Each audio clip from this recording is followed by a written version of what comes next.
Жарықтың дисперсия құбылысы.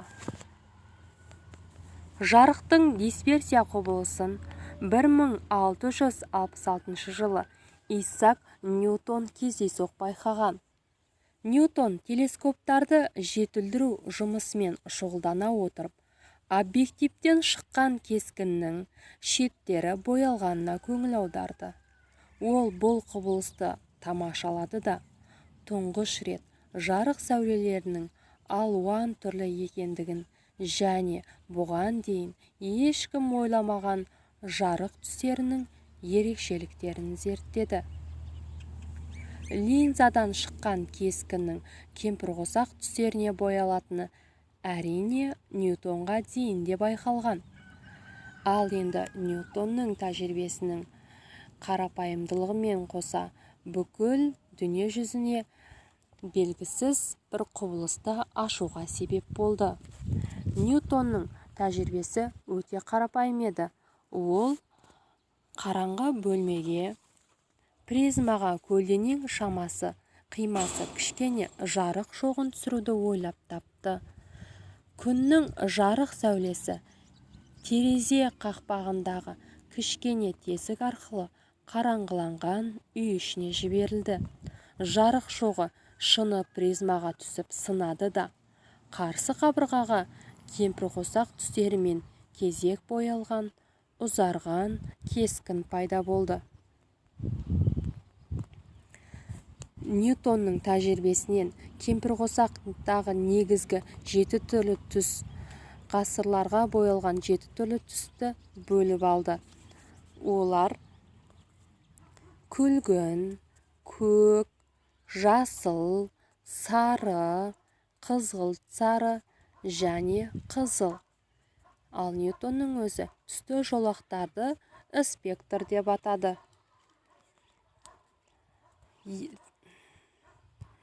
Ньютон тәжірибені жалғастыра келе, енді тесікшені қызыл шынымен жауып қойса, қабырғаға тек қызыл түс байқалды. Ал көк түспен жауып қойса, қабырғада тек қана көк дақ пайда болды. Бұдан шығатын қорытынды: ақ сәулені призма боямайды. Призма жарықты тек бөліктерге жіктейді. Ақ жарықтың құрамы күрделі, одан әртүрлі шоқтарды бөліп алуға болады. Олардың тек бірлескен әрекеті ғана бізге ақ түс әсерін туғызады. Егер біз 7 түрлі түске қама-қасы 180 градусқа бұрылған екінші призманы орналастырсақ, онда біз қайтадан ақ шоқ аламыз, ақ жарық аламыз.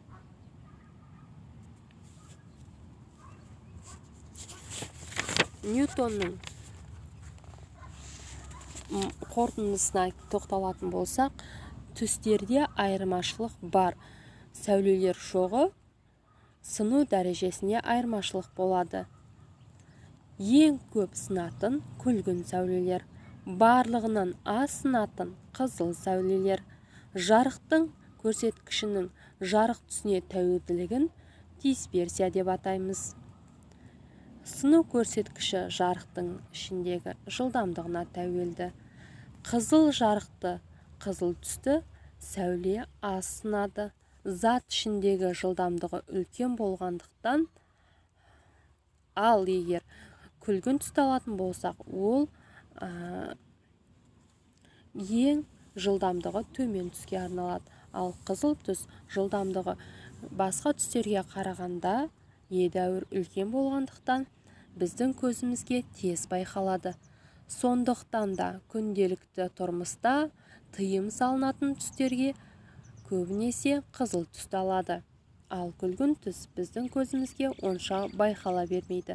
Себебі оның жылдамдығы басқа түстерге қарағанда төмендеу екен.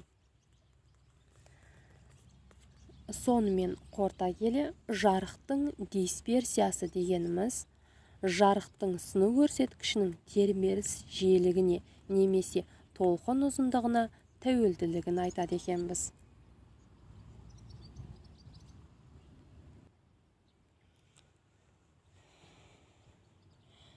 Жарықтың дисперсия құбылысының сыры ашылғаннан кейін табиғаттағы тылсым сырларын анықтауға, оларды зерттеуге мүмкіндік пайда болды. Жарықтың дисперсия құбылысының ашылуы әсіресе бояулар әлемінде көптеген жаңалықтар ашуға мүмкіндік берді.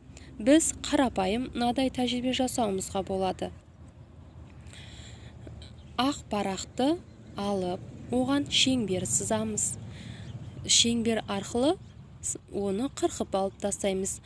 Яғни қолымызға ақ дөңгелек парақ аламыз. Енді оларды кемпірқосақтағыдай 7 бөлікке бөліп, кемпірқосақ түстегі қызыл, қызғылт сары, сары, жасыл, көгілдір, көк, күлгін етіп 7 түрлі түспен бояймыз. Одан кейін барып дәл центріне саңылау жасап, ол арқылы тұтқа орналастырамыз.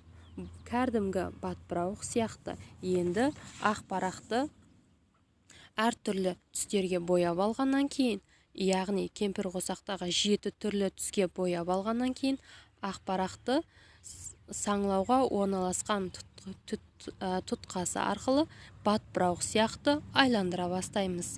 Сонда байқап қарасақ, бастапқыда әртүрлі түсті байқаймыз. Кейіннен батпырауық тезірек айналған кезде, барынша жылдам айналған кезде біз көзімізге ақ дақты байқаймыз.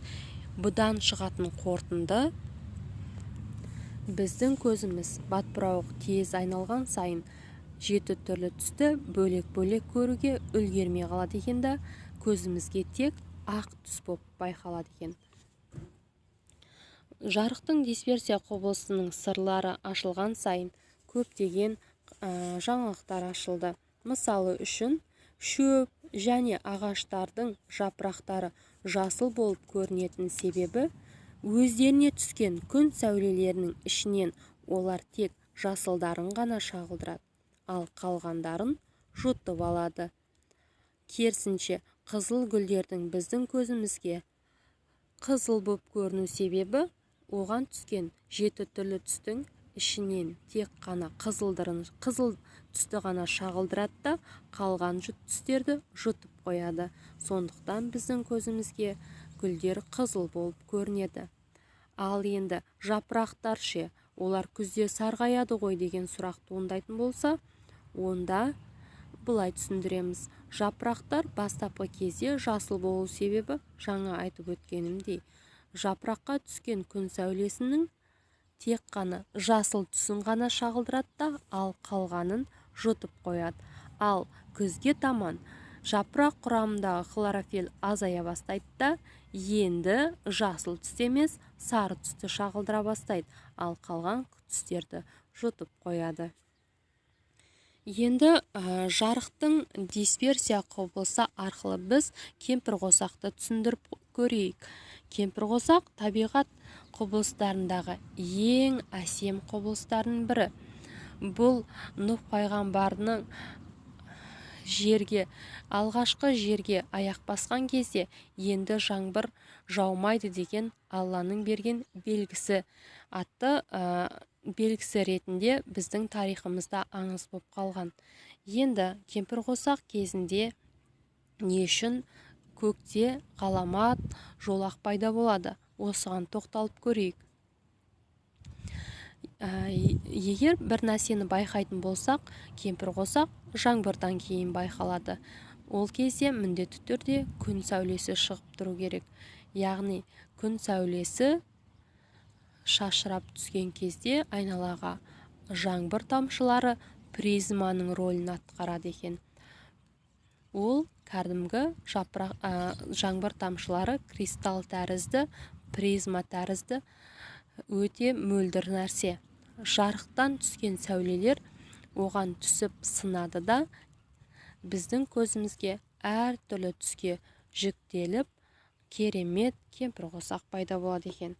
Яғни бұдан шығатын қорытынды, жарықтың дисперсия құбылысы физика ғылымдағы ең ғажайып құбылыстардың бірі екен.